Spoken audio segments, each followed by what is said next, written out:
More than 3,000 Russians have been arrested in cities around the country for protesting Russia's attack against Ukraine.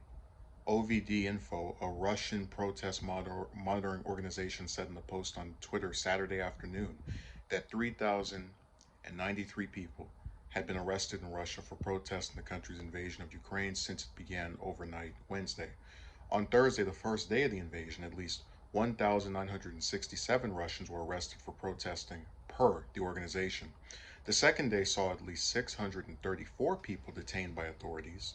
OVD Info reported on Saturday at least 492 were arrested for supporting Ukraine, so it would trickle down each day. The thousands of arrested protesters could face harsh legal repercussions as the Russian government warned Thursday that protesting was illegal. The law provides for severe punishment for organizing mass riots, as well as for resisting law enforcement officers, according to the Criminal Code of the Russian Federation.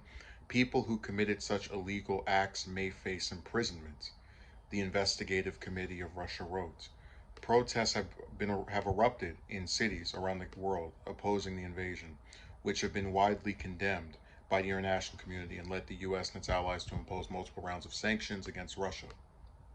So, a few things to say about this story. One of the reasons I hate sanctions is because they oftentimes and almost exclusively, unless you put them on particular individuals, affect the people of a country versus the leadership. So, oh, we just sanctioned Russia. Well, Russian civilians are now going to have a harder time living versus Putin, who's largely unaffected.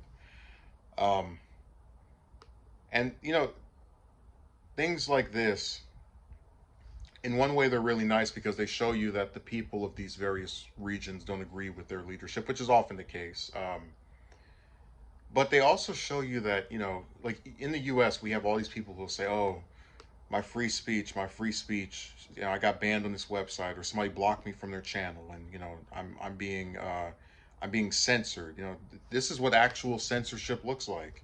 And it's so sad to see people who are actually risking their lives for the foreseeable future, being punished in this severe way for doing something that, I think every person who believes in a democracy would think is something people should be able to do, is just protest against whatever their government's currently doing.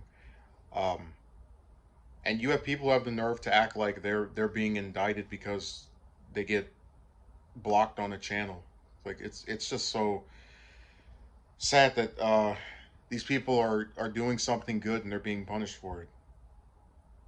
Even if I weren't on their side as far as with the issue, which I am, I would still not support them being, you know, given possible imprisonment for protesting,